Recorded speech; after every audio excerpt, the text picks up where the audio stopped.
At age 65, most people are counting their pension, booking retirement cruises, and quietly fading into the background of history. But Colonel Harlan Sanders, he was loading his car with a pressure cooker, a bag of spices, and one recipe, and driving across America, knocking on doors that would slam in his face 1,009 times. Not variety. Not a menu overhaul. Not a pivot. Just one recipe, refined, obsessed over, and weaponized across decades. What made him different wasn't luck. It wasn't talent. It was something far darker and far more powerful. It was the psychology of mastery. And by the end of this video, you'll understand exactly why most people will never achieve what Sanders achieved, and the terrifying reason why you might be one of them. Before we go further, if you're watching this and you haven't subscribed yet, I need you to stop and ask yourself something honest. How many times have you started something and quit? This channel exists to make sure that stops today. Every video here is a weapon against mediocrity. If you leave without subscribing, you are literally choosing to stay the same. Hit subscribe right now, because the version of you that doesn't regrets it. Let's talk about what 1009 rejections actually does to a human brain.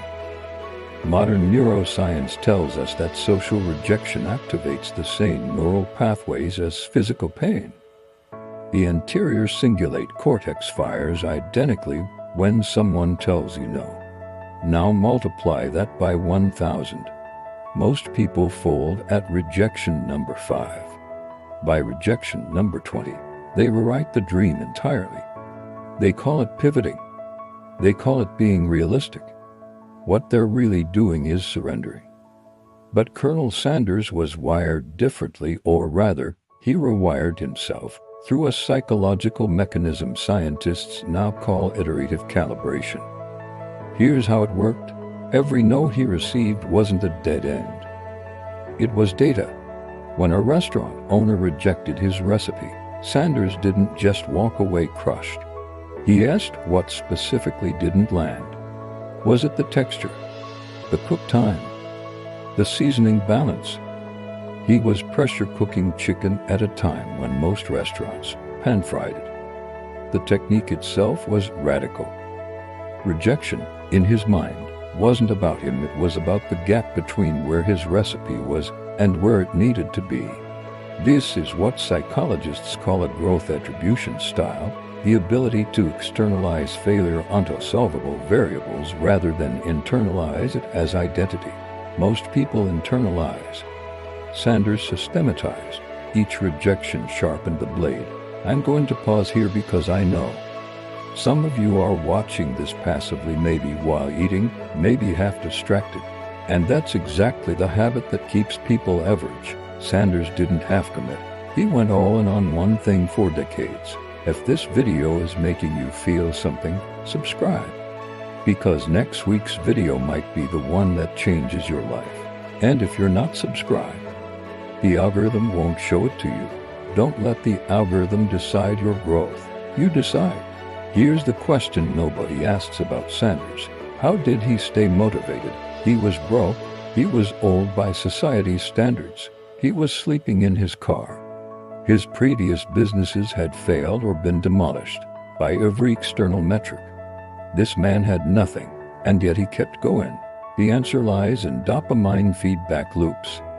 Specifically, the neurochemistry of micro-improvement. Dopamine, the brain's reward chemical, is not primarily released when you achieve a goal.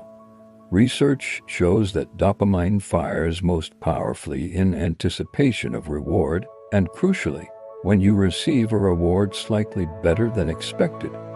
In other words, micro-wins are neurologically addictive. Every time Sanders tweaked his blend, and the chicken came out slightly juicier, slightly more golden, slightly more aromatic, his brain flooded with dopamine. Not because he'd made it, but because he was measurably closer.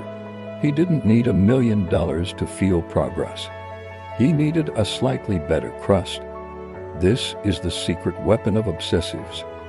They manufacture their own motivation through the compounding satisfaction of incremental improvement. The 11 herbs and spices weren't arrived at in a single eureka moment. They were the result of hundreds of micro-experiments: a pinch more paprika, a different ratio of garlic salt, adjusted pressure cook timing, each one producing a tiny dopamine hit that kept him locked in. He wasn't chasing success. He was chasing better.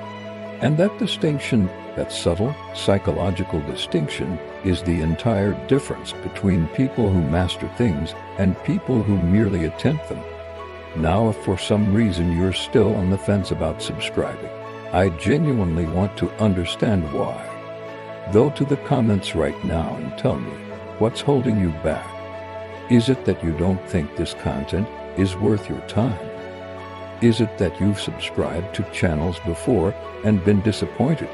Write it. Be honest, because the people who can't commit to clicking a button, they're the same people who can't commit to their goals, and sometimes naming that out loud is the first step to changing it. There's a word we use for people fixated on one thing for decades without guaranteed reward. We call them crazy. We called Sanders crazy too. But cognitive science has a different word: deep specialization, and it's the foundation of every legendary human achievement in history. The modern world worships diversification, multiple income streams, side hustles, broad skill sets. We are told constantly that putting all your eggs in one basket is the mark of a fool. Sanders rejected this entirely. He understood something that neuroscientists have since confirmed: the brain physically restructures itself around repeated, focused practice. What's called neuroplasticity, the brain's ability to rewire, is most powerful not when we scatter our attention across many things, but when we drive it, like a spike, into one.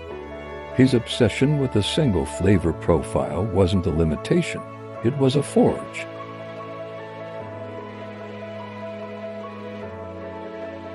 He had built, over decades, a cognitive architecture that no competitor could replicate because no competitor had paid the price he paid. And the price wasn't just time. It was the willingness to look foolish, to be broke, to be laughed at, to be told 1,009 times that your life's work wasn't good enough. Cognitive resilience, the ability to sustain belief in a goal under prolonged adversity, is not a personality trait you're born with. It's a muscle. Sanders built it by training it every single day, every single rejection, every single sleepless night in a car smelling of spices and possibility. By the time KFC became a franchise phenomenon, the recipe wasn't just food. It was the crystallized output of a human being who had refused, at every turn, to be anything other than exactly who he was. Think about this for a second. In 10 years, you will either be the person who took small, consistent actions toward mastery, or you'll be the person who consumed content about people who did. Subscribing to this channel is a small action. It's one click, but it's a signal to yourself, a commitment that you are the first type of person, not the second. Don't watch this video and walk away unchanged. Subscribe. Let it mean something. Colonel Sanders didn't build an empire through luck or connections or timing. He built it because he understood that mastery is not about how many things you pursue. It's about how deeply you pursue one. He failed 1,009 times and used every failure as a compass. He found dopamine not in success, but in the pursuit of better. He built cognitive resilience not by avoiding adversity, but by walking directly into it every single day for decades. The question this video leaves you with is not could you do what Sanders did? The question is, are you willing to? Because the recipe for mastery has always existed. The only variable, the only one that has ever mattered, is you. If this video hits something in you, subscribe. Right now. Don't think about it. The people who think about it are the same people who thought about starting their business, their diet, their craft, and never did. And if you genuinely won't subscribe, that's okay. But I want you to go to the comments and tell me why, because maybe, just maybe, the reason you type out will be the thing that wakes you up. Either way, I'll see you in the next one.